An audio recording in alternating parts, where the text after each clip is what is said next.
Picture this, if you will. We're in the Hyborian Age, and you are the ruler of one of the main kingdoms. Now, you've had an eye on your neighbour for a while, and you hear there's some sort of turmoil going on in the neighbouring kingdom, maybe even a civil war or something like that. What better time to march in, take over, and expand your empire? So, you get your armies together, you go marching across the border, you meet the enemy forces, you think everything's going fine. Then you see this big guy at the front of their army. Tall, plate armour, long black hair, carrying a whacking great big war axe. And your general turns to you and says, "Oh shit, they've got Conan with them. Run away." Yes, today on Dragon's Teeth we're playing Age of Conan, the strategy board game.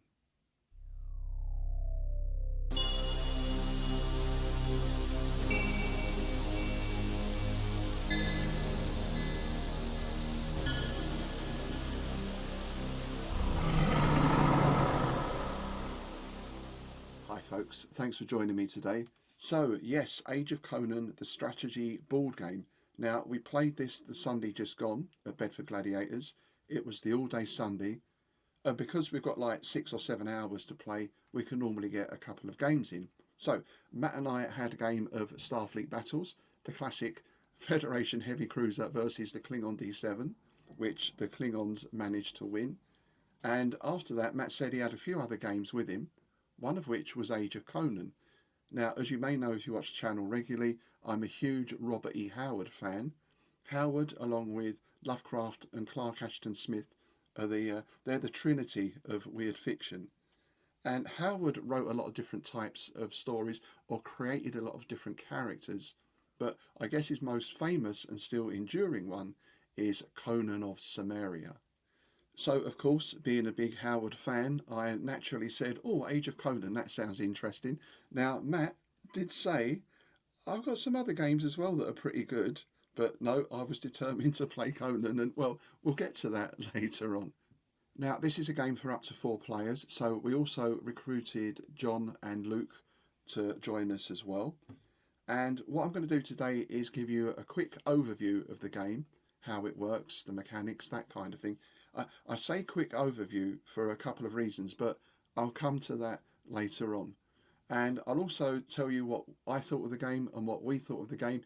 In fact, I think we all had pretty much the same opinion about the game once we'd finished playing. So Matt brings the big hefty box out, opens it up, puts a very nice board out onto the table, we set things up and we start to play. Let's see how it went. The Hyborian Age is Howard's fictitious setting, his prehistoric setting for the Conan stories. It also ties in with his earlier character, King Cole, and it also shares a place in Lovecraft's Cthulhu mythos as well, though we have this timeline that goes all the way back to the Serpent People of Valusia up to the Call of Cthulhu and beyond.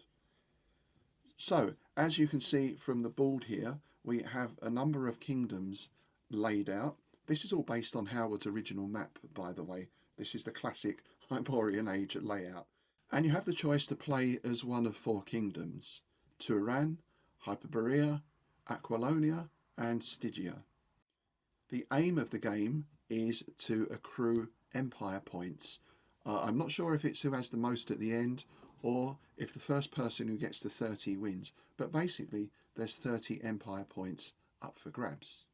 You get these points mostly by military conquest. You put your army into another kingdom, you have a battle or a few battles, you take it over, then you can put a fortress there. There are some other ways to get empire points as well, but we'll kind of go into that a little bit as the game goes on. Or maybe not. As I say, I'm not going to take too deep a dive into the mechanics of the game, simply because in one way there's so many of them. But anyway, we'll get to that. So at the start of the game, you're allotted your armies, and also you get these other figures as well, which are emissaries, because the other thing you can do is to send one of those into a neighbouring kingdom, and you can try diplomacy. You can try and get them on side through diplomacy. If you succeed in that, you don't get a fortress, but you get a temple you can set up in that kingdom. Later on, I think you can combine the fortress and the temple together to build a city. However, if you get someone on side through diplomacy, that doesn't give you any empire points. The main part of the game then is in your turn you have an option. There are these things called fate dice. You roll these fate dice and they give you various options. Those options might include diplomacy, military, crown and court, or a wild card. So diplomacy and military means you can move a diplomat or you can move an army. The crown and court card means you can interact with Conan, possibly, if you're controlling him, or it gives you some extra cards to draw. And the wild card dice means you can choose any of those. This then constitutes the bulk of the game. In your turn, you have one of those options, and you might have a military option. So I'm going to move my army into Kush, and we're going to try and take it over militarily. On each of the countries, there'll be a number. That's the number of defense dice it gets. You get 1 dice per figure you've got in that area. And you also have these little circles on the countries as well. These represent different types of terrain. If you want to take over the country, you have to take all of those 3 circles. And you can play various cards here, such as strategy cards, that will give you a bonus if the card corresponds with the terrain. They will give you a bonus in your combat. By the same token, if you're moving emissaries in, you move your emissary figure in, you make that same dice roll, contested dice roll. Whoever wins that, either you are now diplomatically entwined with that country, they're an ally, or they're not. That's it. Now, I mentioned Conan there, and of course this is called the Age of Conan. So yes, as you might expect, Conan does crop up in the game. We have this rather nice Frazetta pose type Conan. He starts in Sumeria, of course. At the start of the game, the players bid to see who controls Conan. Whoever gets control is then able to move him 1 sort of square, if you like, or 1 country on the board. Now, Conan has missions. He has his own things going on. So you have these cards that are drawn out, and these tie directly into the Conan stories. So, for example, the first card we drew was the Slithering Shadow. Conan has to go south. He finds that mysterious city in the desert of Zuthal. Zuthal of the Dusk was another name for the story. And in there, he basically has a fight with a huge Shoggothi thing and just about gets out alive thanks to his companion. So that was very nice because looking through these cards, they, were very accurate depictions of each of the stories. So Conan has these quests. When it's done 4 of these quests, that's the end of the first age, and you then reset and start again. There are 3 ages, and then the game is finished. So in effect, Conan has to complete 12 missions, and then the game is done. Now, as the player controlling Conan, you can also get him on side. You can enlist him to help your army, in which case you get a big bonus on your combat rolls, so that really helps out. So that, in a nutshell, is the game. How did it play, and what did we think of it? Let's start then with what I liked about this game.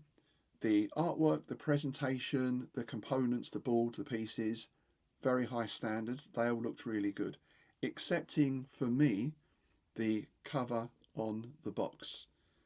It's one of those Conan on steroids kind of pictures, which I'm not really keen on. However, I was pleased to see inside they'd used artwork from the old Dark Horse run. I think it was Carrie Nord was the lead artist on that. So Dark Horse kind of revived the character. They took it over from Marvel, or blimey, it's probably about 20 years ago now or something. And they did a very nice run, drawing heavily on the original Robert E. Howard stories. They got up to Queen of the Black Coast, I believe. Then it all started going a bit wrong. But those early issues of the Dark Horse Conan stories, if you can get hold of them, very good artwork and very well written. So it was nice to see that within the game itself, in the rule book and on some of the cards, that really nice Dark Horse artwork. I also thought that in terms of the stories, which I've already mentioned, and in terms of some other bits and pieces, because you get artifact cards and some other things as well, Hand of Nurgle, this kind of thing, which any fan of the series will will recognise. So in terms of the lore, it felt very good and very accurate and got that atmosphere of the Hyborian Age. So looks wise, feel wise, so far so good. However, then we come on to what I didn't like, and there are a few things. First, I mentioned this thing about the rules. As I said, I don't really have time here to go into all the mechanics of all the rules because there's a lot of moving parts. There's a lot of stuff going on. I've sort of touched on the cards a little bit, strategy cards, artifact cards. There's sorcery tokens, which means you get to re-roll a dice. There's gold coins you get for various things. There's some other event cards, I think. There's a lot of stuff going on. And I have to say the rules were a bit vague in places. Now, Matt did a very good job of explaining rules. He's played this a few times before. But even so, there were quite a number of times where we're looking at the rules and we couldn't quite work out what that meant. Does that mean this? There's very little explanation, even in some cases, of what certain dice rolls mean. So it's all a little bit vague. Now, of course, that might just be me, and perhaps if we played the game again, or as I quite often do, if I ever look on YouTube and look at run throughs and that sort of thing, then a lot of those things may become clearer. However, in terms of complexity, I guess in board game terms, we can go from sort of Risk at one end all the way up to War of the Ring or something similar. So this sits more towards the top end in terms of complexity. And I would point out in our defence that both Matt and I had just finished a game of Starfleet Battles within 2 hours, which, you know, that's not known for its lack of depth in rules. So we can handle Starfleet Battles. But this, I think we just struggled at times to understand quite what things were for, really. And that brings us on to this issue about the playability of the game. Once we got into the rhythm of it, then, you know, the turns were flowing pretty quick. Having said that, on the box it says like 90 minutes. We played for 3 hours. Now, that does include setup and explanation time. But even if we knock that down to 2 hours, I think out of 30 points, I had 0, Matt had 3, John had 3, and Luke, who is obviously a budding emperor in the making, had 6. So after a couple of hours, we were barely at the end of the first age, and we were certainly nowhere near finishing the game. And I think what it was for me is it didn't really feel like I was doing anything strategic. Basically, I'm moving my pieces into another country, I roll a dice. Maybe there's a card I can play that gives me a bonus. That's it. If, as John and I did, you get quite poor dice rolls, then you move your army in. For the next 4 turns, your complete turn is perhaps refighting that battle, trying to win. And this was the thing, when you lose a battle, you don't lose any of your army pieces. When you win the campaign, you put a fort on and you lose one of your army pieces. I guess maybe that is to signify they are now garrisoning the fort, so they stay there. I don't know. But it just felt a little bit like move your piece, roll a dice. Oh, right, that's the end of your turn. And alongside that, it felt to me as there was virtually zero interaction with the other players. It would have been nice to have some sort of mechanic where you can make alliances with other players that mean something. I mean, you can attack other players, right? So I think at one point Luke nipped over the border into Matt's territory, or a territory he just captured, and took it over for himself. So there is that aspect, but it doesn't really feel like you're playing with the other people, really. You're just all doing this thing individually, and whoever gets the most points at the end wins. And now for the Conan part, because that's the name on the front, and I think as we all agreed, it felt like a little bit like, well, we've got a game here, we've got an idea for a sort of grand strategy game. Oh, let's stick Conan on it. That will get all the Conan fans in. Maybe that's the case. Perhaps I'm being unfair. I don't really know anything about the design of the game or the development of it. So if you do know anything about that, please do let me know. But we had this Conan figure sort of wandering around, And it was great. You think, well, I can recruit him if I'm controlling him and get him to help my army.